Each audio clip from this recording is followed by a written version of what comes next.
cake pops are kind of interesting because it's not so much baking as it is a craft. We're not turning on our ovens. We're not doing any actual baking, but what we're gonna do is take things that we've made previously and we're gonna turn them into something really delicious.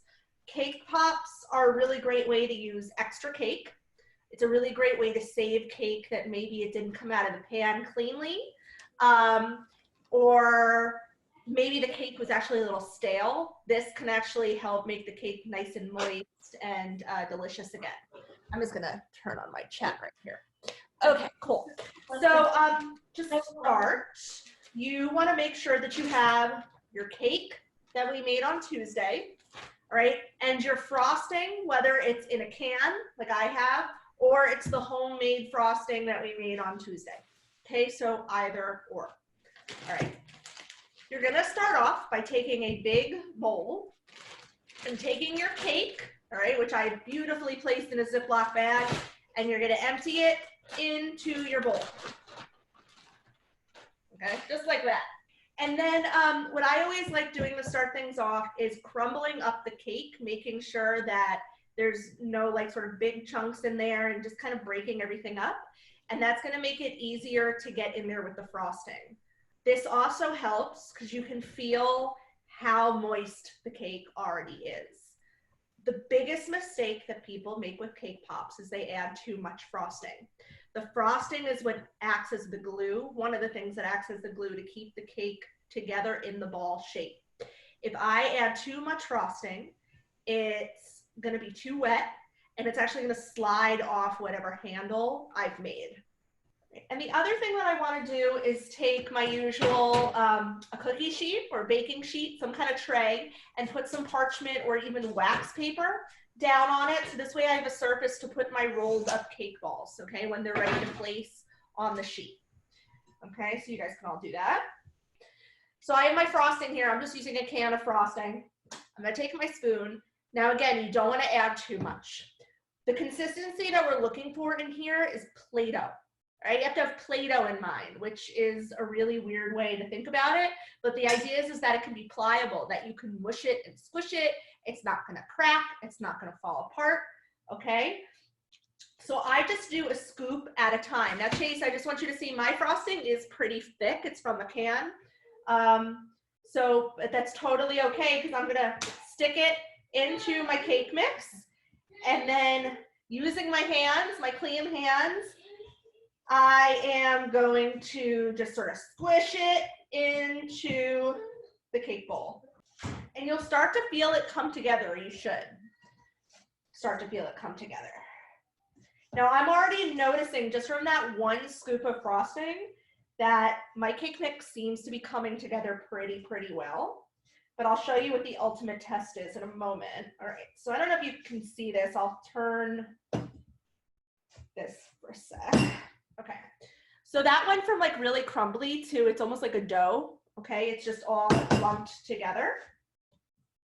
All right, I'm gonna wash my hands really quickly. It works when you're rolling this into little cake balls to have clean hands, okay? So make sure you're washing your hands often. I am gonna test to make sure I have enough frosting in here or see if I have to add a little bit more. I'm gonna take a small amount. All right, usually like, if you were to take a tablespoon and like a mounded tablespoon, that's about what you would want. So not this big. You don't want your cake balls to be too big or they're not going to stay on the stick. All right. If you are making like a cake ball without a stick, so just the ball, not the pop part, then they can kind of be whatever size you want. But if your intention is to have it put on a stick, you don't want them to be too big or they will fall off. Okay. It'll be too heavy. So slippery. So I have my cake lump and what I want to do is squish this in my hands and I want to see, can I roll it into a smooth ball? If it's starting to crack, okay, like mine is actually as I'm rolling it and putting pressure, you can see that it's getting a crack in it. I can't put pressure on it without it cracking. That means I need to add a little bit more frosting. But again, a little at a time. So I'm going to add it in even less than I did the first time. Okay, I'm going to put it in and I'm going to squish it all in there again. All right, so let's test this out again. I'm going to take a little lump All right, my little lump of cake. Roll it up, put a little pressure on it, pretend it's Play-Doh. Sort of feels a little bit like Play-Doh. Smells better though. All right, I'm gonna roll it up. Now this is not cracking under the pressure of my hand. And if I keep rolling it, it's gonna get smoothed out. So I'm just gonna roll it up, pretend it's clay. If any of you have been in Miss Cowan's art class and worked with clay, just keep rolling it into it's a nice, perfectly smooth ball. Okay, if there are lumps or anything, that's fine, but it'll probably show through with your candy melts. Okay, so you know, it takes practice. Don't worry if these aren't perfectly smooth. That's something you can just keep working on the next time you make cake pops. When I have a ball, I'm going to take it, I'm going to put it on my cookie sheet, and I'm going to let it sit there and go make another one. If you start to notice that the cake balls, like mine are starting to stick a little bit to my hand, that means I have too much of the buttercream and other fun, yummy things on my hands. So I'm going to go wash my hands and come back and continue. Now, the other thing I'll say is with cake pops, you might have seen in maybe different places or online, sometimes they're fun shapes. Okay, they're not always circular. A lot of cake pop artists will get really clever and creative. You can make the cake itself into whatever shape you want. And then when it's dipped into the candy melts, it'll be covered in chocolate, it'll be that shape. Right, at this point, what I'm going to suggest is whatever amount that you have, even if you put it on a separate plate, let's stick them in the freezer. So this way we have some that are ready to go for the next step by the time we're done with the rest of the mix, okay? Can I add, I don't have candy melts. Can I just like put the frosting in the microwave and make it a little thinner? Can't use frosting for the coating. You're using frosting for the inside of the cake pop. For the exterior, to make it, put that hard coating on, you can use chocolate chips. It just will not harden all the way, okay? And I don't know that it's gonna stay on the stick itself, right? It might not harden enough for that, but it's still gonna taste great. So if that's what you're working with, you know, I wouldn't stress it, okay? If frosting is all you have, what you can do is kind of turn these into like a cake truffle, which honestly sounds delicious. So if you were doing a cake truffle kind of scenario, I would take your frosting, add some milk to it. Okay, you don't really need to heat it up so much, but get it at least to room temperature. Add some milk until it's slightly thinner, but you don't want it to be too runny. We'll get it for you. And then you can roll it into different toppings, like your sprinkles or things like that. So this way, at least there's something that you can touch to pick it up that's not going to get all over your hands. What might be a better coating for these that will sort of be similar is to make a royal icing. Okay, and royal icing is a hard icing that is used on sugar cookies for sugar cookie decoration. It's used for like making gingerbread houses. So it does become hard. It might melt a little bit in your hands, but not as much as like a frosting would. So confectioner's sugar and water, that's all you need. And you can add a little bit of vanilla in there too. The recipe and ingredients for the Earth Day cookies we're going to be making on Tuesday, those are up on that ridecountryday.org/wellness page. And on there is the recipe for royal icing, because we're going to be making those for the little heart on the sugar cookie. So you can reference that, okay? And so the instructions on how to make royal icing are on there. I'm going to take this stuff that I just did, I'm going to put it in the freezer and take that other plate that I put in before. I'm going to take that out, okay? So I'm going to kind of work on this in batches. All right, so now I want to make sure everything is ready to go for the candy melts, okay? Candy melts, as I said, they dry really hard. They also dry kind of fast, so we want to work a little bit quickly. I'm now going to prep my candy, my sugar cones. All right, so Juliet, this is for you, so make sure you're paying attention. Okay, again, adult help is definitely preferred with this. All right, now this sugar cookie cone is way too big for my cake pop, right? It's just going to fall right in there. So what I want to do is actually cut the tip, the edge of my sugar cone off with a serrated knife. All right, again, adults should be doing this for you. So I'm gonna take a serrated knife with my sugar cone, and I'm not gonna cut off that much of it, just like maybe an inch, all right? I'm just gonna use the serration of the knife and a little bit of pressure and slowly roll my cone to cut off that edge, and then it should pretty cleanly come right off, okay? If it breaks a little bit, that's okay. All right, so I have my cone right here. I'm gonna do another one. Just that way so you can see.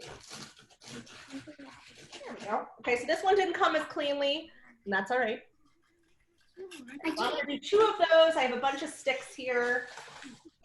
Okay, so now let's talk candy melt. Here's everything that you need in front of you right now. You need your cake balls that had been in the freezer. You need your candy melts. You need a clean bowl and spoon that are completely dry. I don't know if you all remember me saying, what was it? It was last week? No, 2 weeks ago. The first time we did this. Chocolate and water don't mix, okay? Water is the enemy of chocolate. So if there is even a spot of water on my bowl, then that chocolate is gonna seize up and I'm not gonna be able to use it, all right? So make sure your bowl is completely dry. It should also be microwave safe. Okay. Pour all the candy melts into my microwave safe bowl. All right, so there's my candy melts. The trick to melting candy melts is slow and steady, okay? A lot of people ruin their candy melts by putting them in the microwave for like 2 minutes. It burns them, all right? And then it's just gonna be really lumpy and gross. I also wanna make mention that if you have some sort of like decorating stuff, like I'm just gonna use these nonpareil sprinkles and put them in a bowl so I can dip the wet candy melts in there. And then I had also mentioned on the ingredients list for this that you would need shortening or something called paramelts or easy thins. Okay, so what this is going to do is just allow the candy melts to be a little thinner. A lot of people don't know this, but not all candy melts are the same. Depending on what brand you use or even what color you use, it can melt differently and be thicker and goopier than other colors and other brands. So by adding in just a little tiny bit, not a lot, like a drop of Easy Thin, Paramount crystals, or a shortening, you're gonna make the candy melts a thinner, more usable consistency, okay? So if you don't have them, the Easy Thin or Paramount crystals, shortening, it's not the end of the world. They're still gonna taste good. You're just not gonna necessarily get as smooth and nice of a coating as you've seen like online and in bakeries, stuff like that. I have my candy melts in the bowl. I'm gonna come over to my microwave and I'm doing this for 30-second bursts. All right, cool. So I'm gonna notice immediately as soon as I take this out, they're not really melted at all. There's a little bit of coloring coming off on the bottom, but this definitely needs more time. So I'm just gonna kind of lightly stir it, get the pieces that were on the bottom, get them more on the top, and put it back in the microwave for 30 seconds. Okay, I do not want to rush this. All right, it's almost there. I'm starting to stir it, and it's starting to smooth out a little bit. But I think it can use just another 30 seconds. Okay. I'm gonna put it in for 30 more seconds. So now when I'm stirring it, so I just took it out of the microwave. There are still chunks of candy melts, but I can tell that as I'm stirring it, those chunks are starting to melt down. I don't need to keep this in the microwave. I can get the rest melted by just the heat that's already in the bowl. So I'm just gonna stir it to get the rest of it melted and get it nice and smooth. Okay. Look how smooth that is. Look at that. All right. So this particular brand and this color is pretty smooth, but it's still definitely a little thick. If I dip my the cake directly in here, it might rip apart my cake pop, all right, because it is so thick. So that's where our shortening, our Paramount crystals, or our Easy Thin come into play. All right, so this is easy thin, just so you see. It's just like these little tiny flakes. And because this is already kind of, it's not super, super thick, I'm only gonna use like 1 or 2 of these little chips.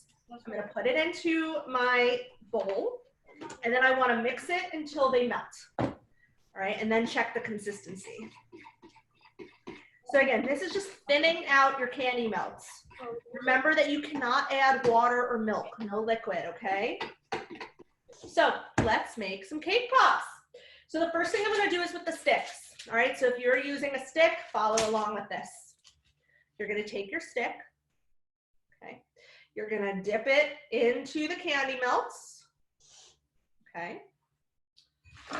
And then you are going to stick it into the cake ball, okay? Just like that.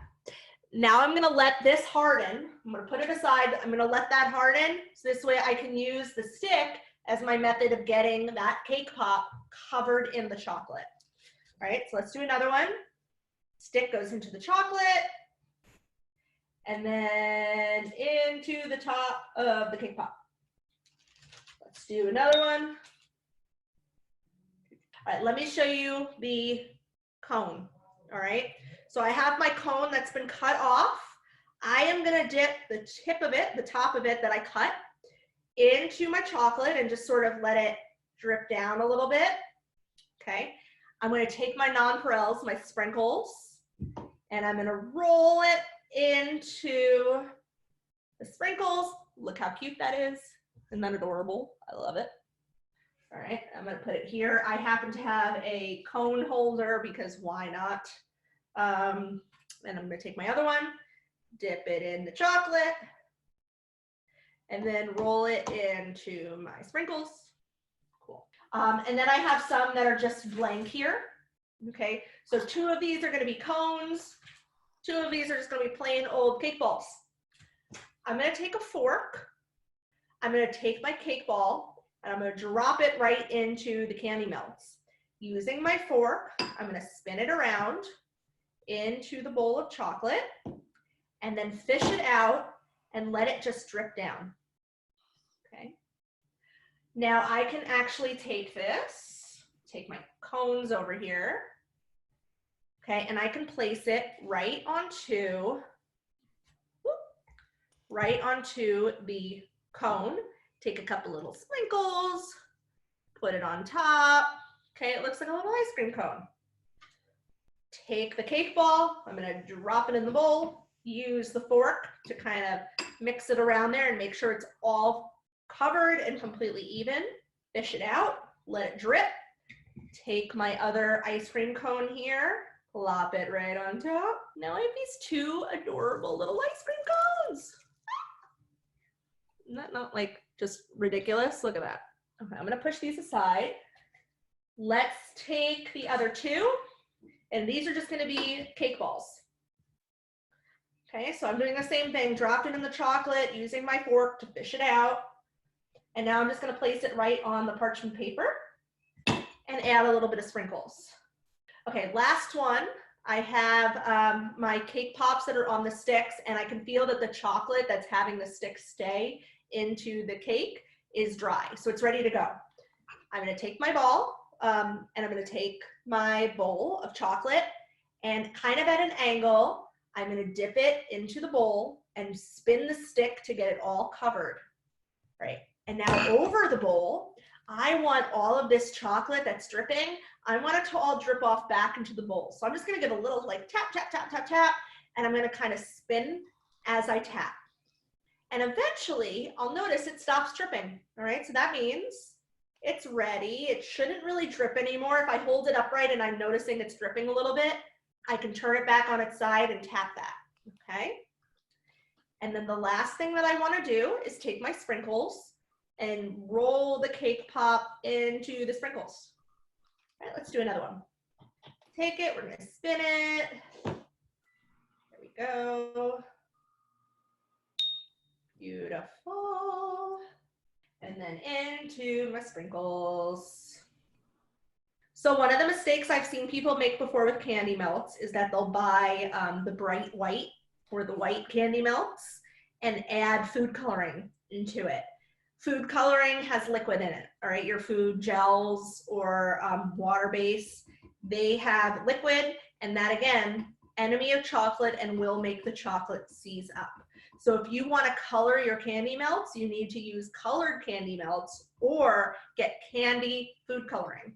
Wilton, all right, you know, the candy and cake manufacturer does make candy coloring that you can use. There are other companies out there as well, but Wilton is the one that's sold regularly in craft stores. Okay, so these are the other ones that I had made. I think I'm just gonna make these just regular cake balls. Oh, this is a cool thing I can show you. All right. So my cake pop, this one that I just made a moment ago, is cracking. Can you guys see that? Okay. Yeah. So it's cracking because the cake inside was too cold. I left it in the refrigerator for too long or the freezer for too long. Okay. So that just goes to show you, you don't want your cake to be too cold when you go to put the candy coating, right, that the candy melts on it, or it might crack. So I hope your cake pops come out beautifully, and I hope they taste amazing. I'm sure they will. Please take photos and email them to me at Casey_Hallen@rycountryday.org, or upload them to social media and tag me at Casey H Bakes and Rye Country Day so we can see your amazing creations. And I hope to see you on Tuesday at 2:30 for our Earth Day cookies. Okay?